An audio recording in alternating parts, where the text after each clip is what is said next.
Era uma noite de quinta-feira e a cena em Jerusalém estava tensa e movimentada. As ruas estavam cheias de peregrinos que haviam vindo celebrar a Páscoa judaica. Soldados romanos e guardas do templo, liderados por Judas Iscariotes, chegaram ao jardim do Getsêmani, onde Jesus havia ido para orar com seus discípulos. Lá, Jesus foi traído por um beijo de Judas, que sinalizou aos soldados quem era o alvo. Jesus foi então levado ao sumo sacerdote Caifás, onde uma reunião de emergência do Sinédrio havia sido convocada. No grande salão, iluminado por tochas tremulantes, os líderes religiosos acusaram Jesus de blasfêmia, alegando que ele se declarava o Filho de Deus. Testemunhas falsas foram trazidas, mas nenhuma acusação se sustentou diante da serenidade e verdade que emanavam de Jesus. Diante da insistência dos líderes, Jesus finalmente confirmou sua divindade, afirmando que ele era o Cristo, o Filho do Deus vivo. Essa declaração foi suficiente para que o Sinédrio o acusasse de blasfêmia e o condenasse à morte. Esses foram os eventos que precederam a morte de Jesus. A partir de agora, você conhecerá todos os detalhes como nunca vistos antes. Desde o julgamento, tortura e morte de Jesus até sua ressurreição. Então, já peço seu like, inscrição no canal e vamos ao vídeo. Ao amanhecer, Jesus foi levado ao governador romano Pôncio Pilatos, que estava alojado na fortaleza Antônia. Os líderes religiosos não podiam aplicar a pena de morte, então buscaram a aprovação de Pilatos para executar Jesus. Pilatos, um homem cínico e pragmático, recebeu Jesus em seu tribunal. Ele ouviu as acusações dos líderes religiosos, mas rapidamente percebeu que Jesus não representava uma ameaça política ao governo romano. No entanto, temendo um tumulto entre a multidão reunida para a festa da Páscoa, Pilatos buscou uma saída diplomática. Ao saber que Jesus era da Galileia, Pilatos o enviou para ser julgado por Herodes Antipas, que estava na cidade para as festividades. Herodes, por sua vez, após interrogar Jesus e não encontrar motivo para acusá-lo, ridicularizou-o e o enviou de volta a Pilatos. Enquanto isso, a multidão, incitada pelos líderes religiosos, clamava por sua crucificação. Pilatos, aparentemente ciente da inocência de Jesus, ofereceu a oportunidade de libertá-lo, sugerindo a tradição de soltar um prisioneiro durante a Páscoa, como relatado nos evangelhos sinóticos, como Mateus, Marcos e Lucas. Era uma tradição anual durante o período da Páscoa soltar um prisioneiro. Portanto, a multidão teve a oportunidade de libertar Jesus ou Barrabás, um criminoso notório. A escolha oferecida por Pilatos, no entanto, levou a uma reviravolta surpreendente. A multidão, influenciada pelos líderes religiosos que manipularam a situação, clamou pela libertação de Barrabás em vez de Jesus. Essa escolha é profundamente simbólica na teologia cristã. Enquanto Jesus representava a mensagem de amor, perdão e redenção, Barrabás era um criminoso comum. A preferência da multidão por Barrabás em vez de Jesus destaca a ironia e a tragédia da situação, revelando as tensões políticas e religiosas da época. A narrativa do episódio da escolha entre Jesus e Barrabás serve como um momento marcante na história cristã, enfatizando o conflito entre as expectativas messiânicas do povo e a missão redentora de Jesus. Essa passagem não apenas ilustra a depravação da natureza humana, mas também aponta para o sacrifício de Jesus em cumprimento de um propósito maior. Diante da pressão crescente da multidão e temendo uma revolta, Pilatos, em um gesto simbólico, lavou as mãos diante da multidão, declarando-se inocente do sangue de Jesus. Ele entregou Cristo para ser crucificado, cumprindo a vontade da multidão e dos líderes religiosos. O ato simbólico de Pilatos de lavar as mãos diante da multidão durante o julgamento de Jesus tornou-se uma imagem icônica na narrativa bíblica, simbolizando sua tentativa de se absolver da responsabilidade pela decisão de crucificar Jesus. Após o julgamento, Jesus foi entregue aos soldados romanos, que começaram a zombaria e os maus tratos. Eles colocaram nele um manto púrpura, uma cor associada à realeza, zombando de sua proclamada realeza como o rei dos judeus. Os soldados teceram uma coroa de espinhos e a pressionaram sobre a cabeça de Jesus, causando dor intensa e fazendo sangue escorrer por seu rosto. Eles cuspiram em Jesus e o golpearam repetidamente, insultando-o e zombando dele. Após a brutalidade inicial, Jesus foi forçado a carregar sua própria cruz até o local da crucificação. Essa jornada ficou conhecida como a Via Crucis ou Via Dolorosa, o caminho das dores. Sua figura exausta e ensanguentada sob o peso da madeira áspera era uma visão angustiante para aqueles que testemunhavam a procissão sombria. A multidão, composta por espectadores, seguidores e opositores, ecoava murmúrios de choque e indignação diante da cena de humilhação e sofrimento. Jesus, já exausto e enfraquecido pelos abusos anteriores, mal conseguia carregar a pesada cruz pelas ruas íngremes e pedregosas. Simão de Cirene foi recrutado pelos soldados romanos para ajudar Jesus a carregar a cruz. Ele foi forçado a ajudar, e esse evento é significativo na narrativa cristã. Segundo a tradição, Maria, a mãe de Jesus, encontrou-se com ele ao longo do caminho. O encontro entre mãe e filho foi um momento pungente de dor e angústia. Ao longo do caminho, Jesus encontrou várias mulheres que lamentaram e choraram por ele. Ele as consolou e ofereceu palavras de encorajamento. Mesmo em sua própria agonia, ao chegar ao Gólgota, uma colina fora dos muros da cidade, os executores romanos prepararam Jesus para a crucificação. Suas mãos e pés foram pregados na cruz de madeira, em um ato de tortura e execução reservado aos piores criminosos. O som do martelo batendo nos pregos ecoou no ar, enquanto Jesus suportava a agonia física e emocional com dignidade serena.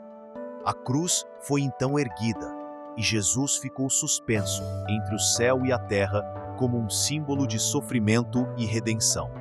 Jesus foi crucificado entre dois criminosos, cumprindo as profecias do Antigo Testamento e inaugurando o sacrifício redentor pelos pecados da humanidade.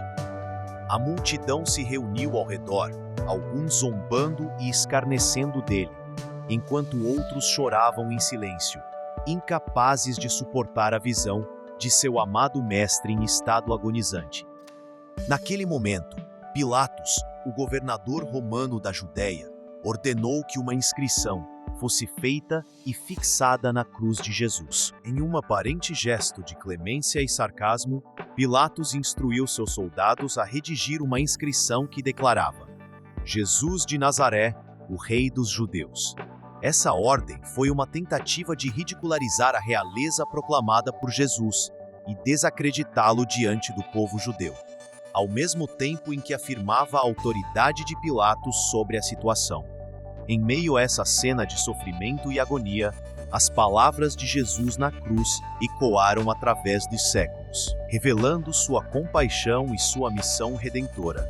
Ele começou intercedendo por seus algozes, dizendo: Pai, perdoa-lhes, pois não sabem o que fazem. Essa declaração revela a profundidade do amor de Jesus, que mesmo no auge de sua própria dor, buscou o perdão para aqueles que o crucificavam. Enquanto Jesus estava pendurado na cruz, ele também teve um comovente encontro com um dos prisioneiros ao seu lado. Inicialmente, ambos os criminosos se uniram à multidão que zombava e insultava Jesus. No entanto, algo aconteceu no coração de um deles enquanto ele estava pendurado na cruz ao lado de Jesus. Arrependido e convencido da justiça de Jesus, ele começou a repreender o outro criminoso, dizendo: Você não teme a Deus, já que está sob a mesma sentença de condenação? E nós, de fato, justamente, pois estamos recebendo o devido castigo por nossos atos. Mas este homem não fez nada de errado. Lucas 23, versículos 40 e 41. Em resposta a essa confissão de fé e reconhecimento da inocência de Jesus, o criminoso arrependido se dirigiu a Jesus com humildade e fé, dizendo: Jesus, lembra-te de mim quando entrares no teu reino. Lucas 23, versículo 42. Esse pedido sincero e humilde revela a compreensão do criminoso de que Jesus era mais do que um homem condenado. Ele era o Messias prometido, o Rei dos reinos espirituais. A resposta de Jesus foi imediata e cheia de graça. Em verdade, o que com tecido pode estar em desponto. Eu te digo, hoje estarás comigo no paraíso. Lucas 23, versículo 43. Essas palavras de Jesus demonstram o seu poder e autoridade para perdoar pecados e conceder a salvação, mesmo nos momentos finais de sua vida terrena. O criminoso arrependido encontrou redenção e esperança por meio de sua fé em Jesus e recebeu a promessa de estar com ele no paraíso. Maria, a mãe de Jesus, estava presente no Gólgota, testemunhando a terrível execução de seu filho, o Messias. Enquanto Jesus estava pendurado na cruz, suportando intensa dor física e agonia, Maria permaneceu ao pé da cruz junto com João, o discípulo amado. A presença de Maria é um testemunho de sua coragem inabalável, amor e devoção, mesmo diante da angústia e sofrimento de seu filho. Jesus, em meio à sua própria agonia, olhou para sua mãe e o discípulo a quem amava e disse a Maria: Mulher, eis aí o teu filho. E então disse a João: Eis aí a tua mãe. João 19, versículos 26 e 27. Com essas palavras, Jesus confiou sua mãe aos cuidados de João, garantindo sua proteção e cuidado após sua iminente partida. Esse diálogo revela não apenas a preocupação filial de Jesus por sua mãe, mas também o cumprimento das Escrituras e o estabelecimento de uma nova comunidade de fé. A presença de Maria ao pé da cruz simboliza sua participação no sofrimento redentor de Jesus. Ela compartilha da dor de seu filho, mas também é testemunha da vitória final sobre o pecado e a morte por meio da ressurreição de Jesus. No auge da crucificação, uma escuridão caiu sobre a terra. Essa escuridão persistiu do meio-dia até as 3 horas da tarde. Foi uma intervenção divina, um sinal cósmico de que Deus estava acompanhando o momento crucial da crucificação.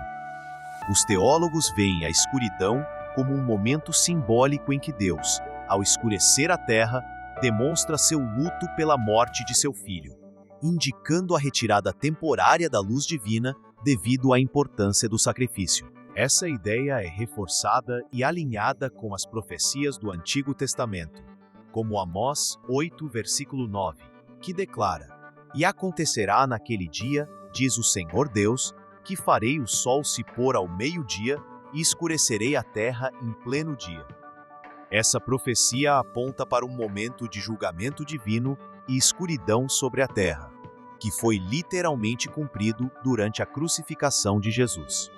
A escuridão durante a crucificação simboliza o peso do pecado da humanidade e a separação entre Deus e o homem devido ao pecado. É um poderoso lembrete do sacrifício de Jesus como o Cordeiro de Deus, que tira o pecado do mundo, e do julgamento divino sobre o pecado que ele carregou em nosso lugar. Durante essas horas de escuridão, Jesus clamou em voz alta: meu Deus, por que me abandonaste? Expressando a profunda angústia de sua alma ao experimentar a separação espiritual do Pai, enquanto carregava o peso dos pecados da humanidade. A culminação se aproximou quando Jesus finalmente proclamou: está consumado. João 19, versículo 30. Naquele momento, ele entregou seu espírito, e a terra tremeu com um terremoto. O véu do templo se rasgou, e os túmulos foram abertos. Com isso, ele entregou seu espírito nas mãos do Pai e expirou. Após a morte de Jesus, os soldados romanos encarregados de sua execução foram incumbidos de garantir que os corpos dos crucificados fossem retirados antes do início do sábado, pois era proibido deixar corpos pendurados na cruz durante o sábado, de acordo com a lei judaica. Um dos soldados então pegou uma lança e perfurou o lado de Jesus. Esse soldado é identificado no Evangelho de João como um soldado romano chamado Longino. Quando ele perfurou o lado de Jesus, sangue e água imediatamente jorraram. Um detalhe frequentemente destacado como um símbolo do sacrifício de Jesus e da purificação que ele traz aos crentes. O fato de Jesus já estar morto foi confirmado pela lança, pois os crucificados normalmente levavam dias para morrer de asfixia. Na verdade, era um costume romano quebrar as pernas dos crucificados para acelerar sua morte.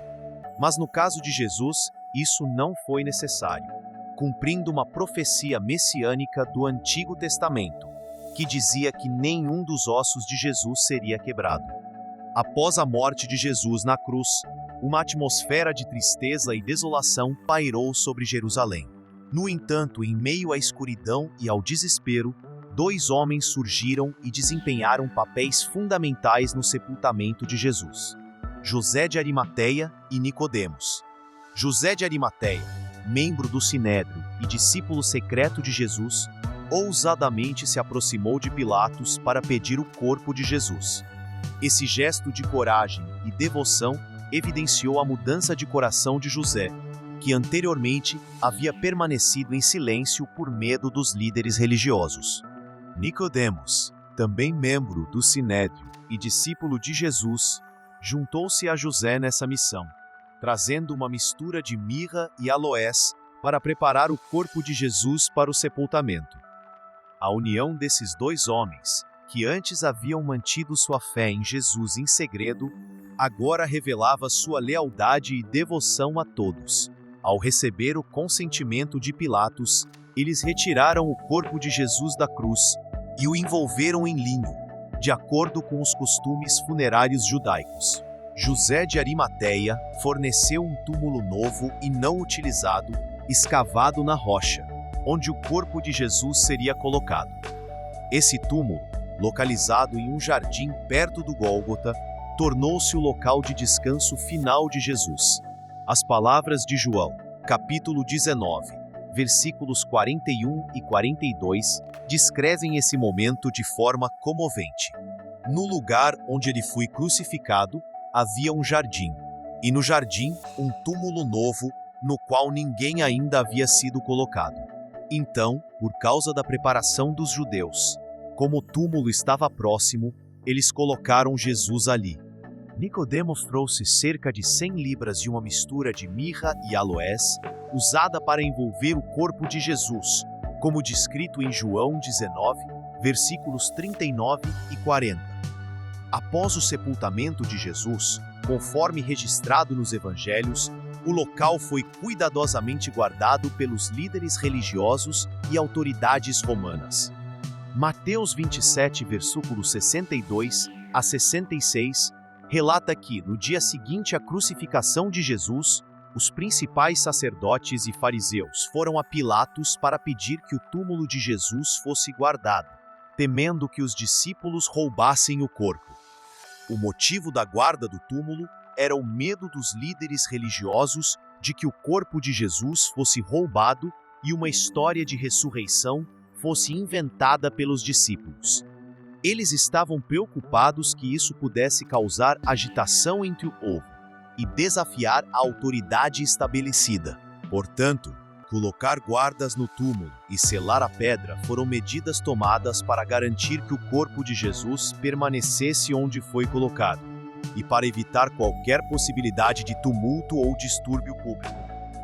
Essa vigilância em torno do túmulo de Jesus reflete a intensidade do conflito entre os seguidores de Jesus e as autoridades religiosas da época, bem como a importância simbólica e teológica da ressurreição de Jesus na narrativa cristã. Apesar dos eventos, um silêncio solene envolveu Jerusalém à medida que o sábado se aproximava. Conforme estabelecido pela lei judaica, o sábado era um dia de descanso, observado com reverência e respeito.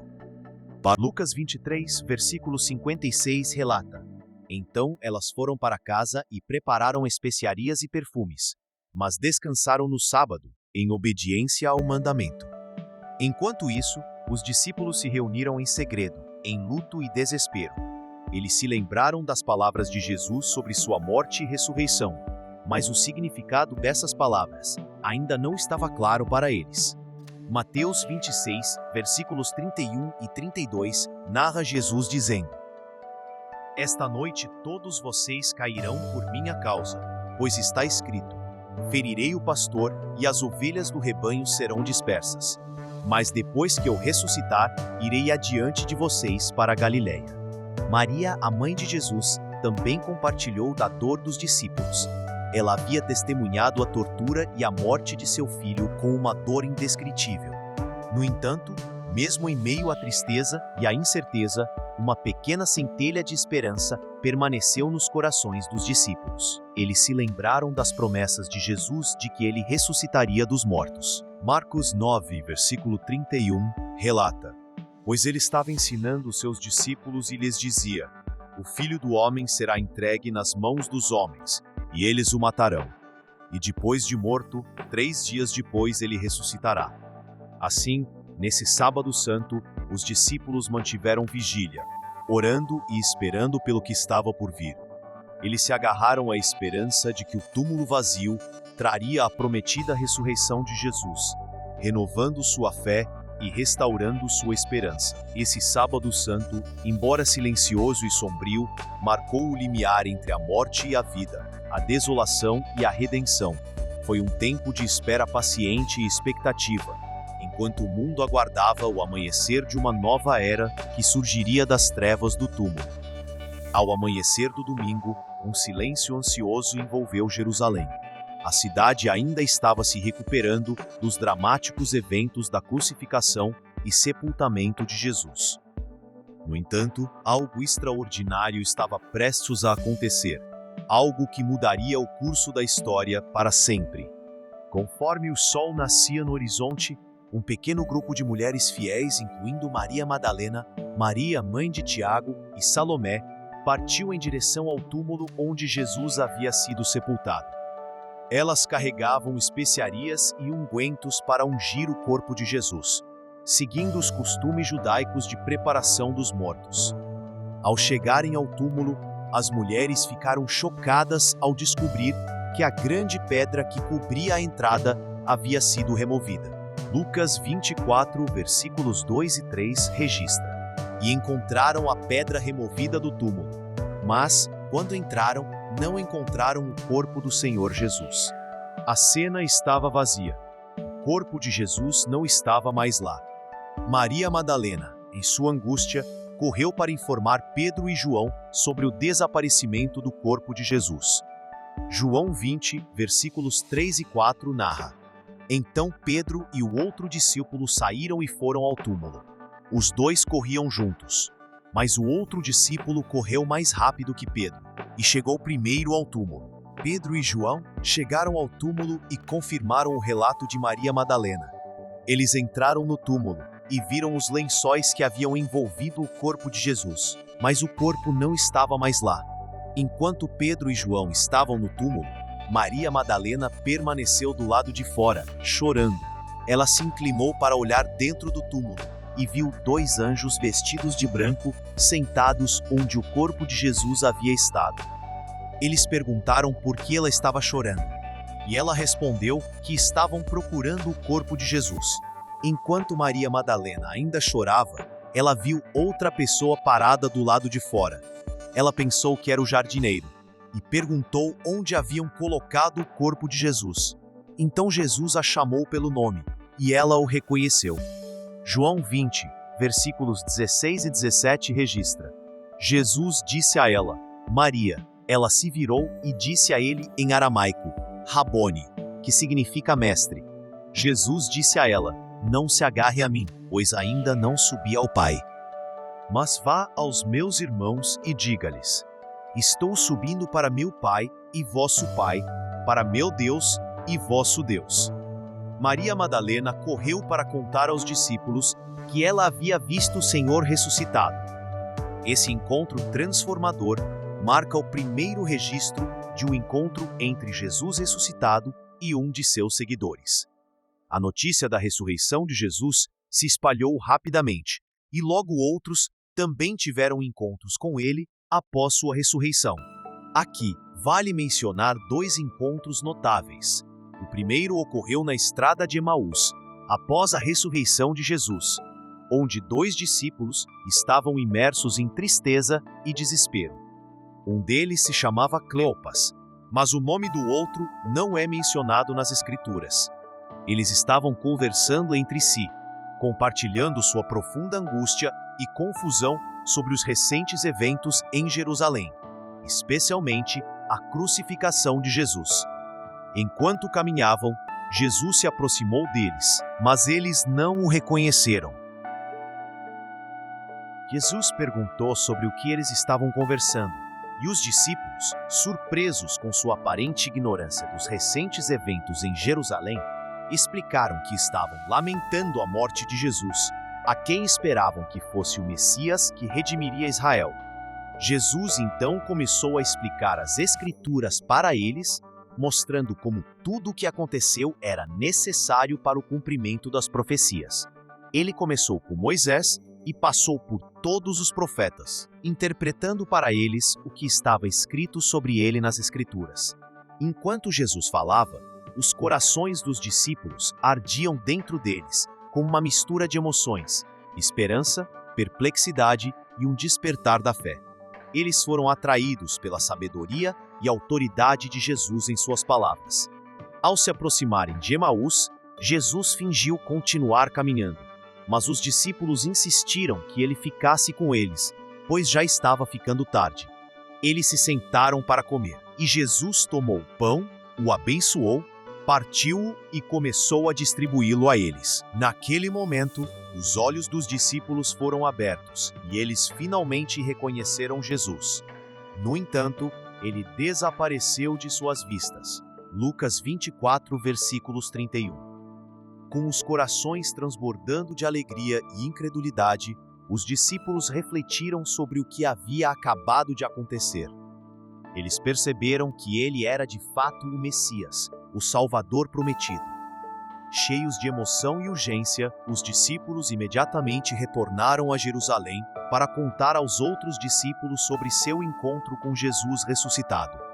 Outro encontro marcante ocorreu no cenáculo, um local em Jerusalém onde Jesus e seus discípulos haviam se reunido anteriormente para a última ceia. Os discípulos estavam reunidos lá, trancados e com medo dos líderes religiosos que haviam crucificado seu mestre.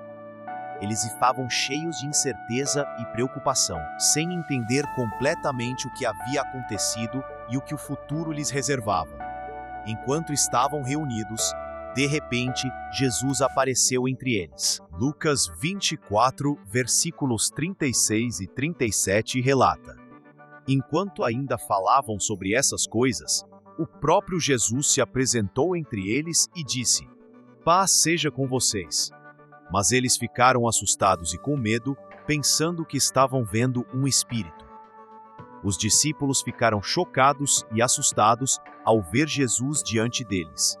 Eles pensaram que estavam vendo um espírito, pois a ideia de Jesus ressuscitado ainda era difícil de compreender completamente. Para tranquilizá-los e demonstrar que ele não era um espírito, mas um ser real e tangível, Jesus mostrou-lhe suas mãos e seus pés, exibindo as feridas da crucificação. Vejam minhas mãos e meus pés. Sou eu mesmo. Toquem-me e vejam. O espírito não tem carne e ossos, como vocês veem que eu tenho. Lucas 24, versículo 39.